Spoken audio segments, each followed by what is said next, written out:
कि कांग्रेस कभी blockbuster movie की तरह होती थी। उनके टिकटों के लिए जिस तरह सिनेमा में ब्लैक होती थी ना, उनके टिकटों के लिए भी ब्लैक होती थी। लेकिन जो पुराने सिनेमा हैं सारे खंडर हो चुके हैं। मल्टी कांग्रेस नहीं है कि जन्मजात की दुश्मनी पैदा करके सड़कों पे अपनी लड़ाई को लेके आते हैं। कुलदीप जी और भव्य जी का पूरा आशीर्वाद और सहयोग। गब्बर साहब कोई नाराज नहीं है। बी साहब इतने वरिष्ठ नेता हैं जितनी मेरी आयु नहीं है। हरियाणा के परिवहन मंत्री असीम गोयल आज करनाल पहुंचे, जहां मॉडल टाउन में अग्रवाल सभा के युवा जिलाध्यक्ष और भाजपा के युवा मोर्चा जिलाध्यक्ष शुभम गुप्ता के निवास पर मंत्री का जोरदार स्वागत किया गया। परिवहन मंत्री ने इस मौके पर पत्रकारों से बातचीत करते हुए कहा कि देश के प्रधानमंत्री नरेंद्र मोदी की सुनामी चल रही है। जनता का आशीर्वाद भाजपा को ही मिल रहा है। कहा कि हरियाणा में सभी 10 लोकसभा सीटों पर भाजपा उम्मीदवार जीतेंगे। वहीं असीम गोयल ने कांग्रेस पर कटाक्ष करते हुए कहा कि कांग्रेस कभी ब्लॉकबस्टर मूवी की तरह हुआ करती थी। सिनेमा में जैसे टिकटों के लिए ब्लैक हुआ करती थी, वैसे ही कांग्रेस में टिकटों की ब्लैक हुआ करती थी। कहा कि अब पुराने सिनेमा खंडर हो चुके हैं, मल्टीप्लेक्स का जमाना आ गया है।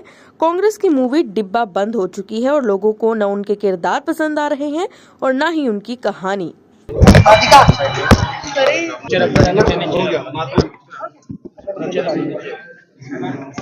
करनाल पहुंचे आज शुभम गुप्ता के घर जिलाध्यक्ष के, कैसा लग रहा है सर? कैसा हुआ स्वागत? जी, यही हमारे लोकसभा के प्रत्याशी पूर्व में मुख्यमंत्री आदरणीय मनोहर लाल जी और हमारे प्रदेश के मुख्यमंत्री आदरणीय नायब सिंह सैनी जी, दोनों करनाल से लोकसभा और विधानसभा के उम्मीदवार हैं। और आज शुभम जी हमारे जो है युवा मोर्चा के जिला के अध्यक्ष भी हैं और जो हमारी अग्रवाल युवा इकाई है उसके भी आप जिला के अध्यक्ष हैं। उस नाते आज मेरे लगभग 13-14 जगह पर लोगों से मिलने के ही पारिवारिक मिलन के कार्यक्रम हैं।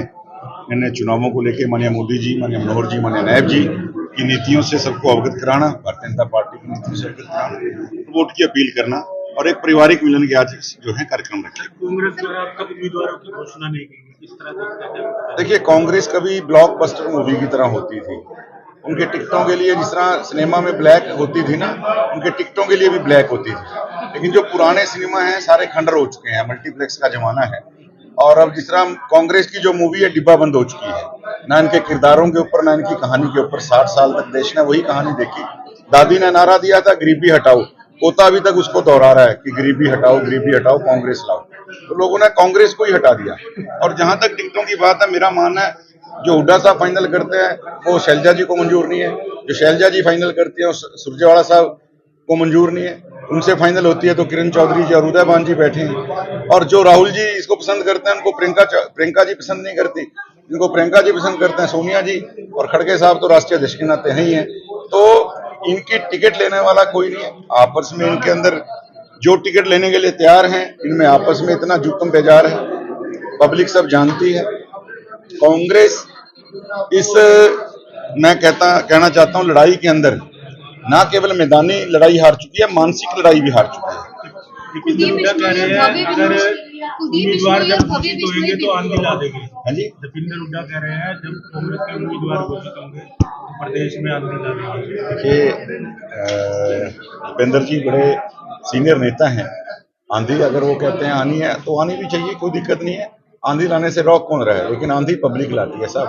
पब्लिक का आशीर्वाद जिसके साथ होगा, जिस विचार के साथ होगा, तो उसकी पक्की आंधी आएगी और मोदी जी की सुनामी पूरे देश के अंदर चलेगी। कुलदीप बिश्नोई और भव्य बिश्नोई नाराज चल रहे हैं बीजेपी से, तो क्या बीजेपी को इसका नुकसान हो सकता है? भारतीय जनता पार्टी एक बहुत बड़ा परिवार है और पहली बात तो भारतीय जनता पार्टी में कोई ऐसा नहीं है कि नाराज। कुलदीप जी पार्टी के वरिष्ठ नेता हैं, भव्य जी हमारे छोटे भाई हैं, युवा विधायक हैं और वो अपने तरीके से प्रचार को धार देने में लगे हुए हैं।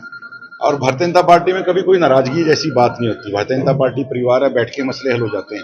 ये कांग्रेस नहीं है कि जन्मजात की दुश्मनी पैदा करके सड़कों पे अपनी लड़ाई को लेके आते हैं। कुलदीप जी और भव्य जी का पूरा आशीर्वाद और सहयोग जो है चौधरी रणजीत सिंह चौटाला जी को मिला। आप अम्बाला से ही आते हैं? कोई नहीं है बीजेपी की टक्कर में, क्यों पड़े हो चक्कर में?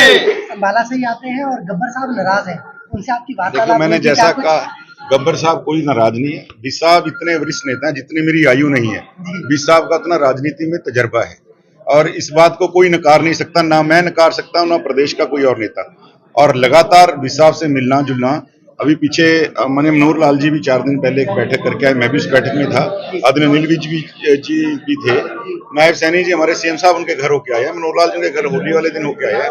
मैं स्वयं अगले दिन शपथ ग्रहण के अगले दिन उनसे आशीर्वाद लेके आया। भाई साहब अभी भी मैदान में है, बंतो कटारिया जी के लिए लगातार रोड शो के नाते, डोर टू डोर के नाते भाई साहब लगातार काम कर रहे हैं, कोई नाराज नहीं। कांग्रेस ने ओबीसी मोर्चा के लिए मैनिफेस्टो तैयार किया है, उसमें क्या कहना चाहेंगे?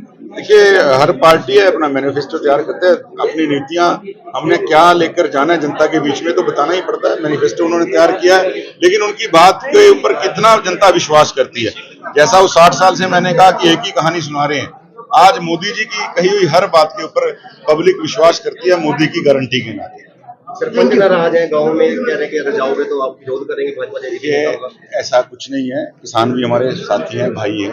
लोकतंत्र में जैसे मैंने कहा, लोकतंत्र के अंदर प्रदर्शन का भी, लोकतंत्र में अपनी बात रखने का भी सबको अधिकार है। उनका बात रखने का अपना तरीका है, कोई नाराजगी नहीं है और मेरा ये मानना है उन सबका आशीर्वाद भी हमें मिलेगा। सीईटी के जो स्टूडेंट हैं, युवा है, वो कह रहे हैं कि नायब सैनिक मुख्यमंत्री के बाद बनने के बाद फीलिंग ले रहे हैं, लेकिन उनकी फीलिंग नहीं समझ रहे।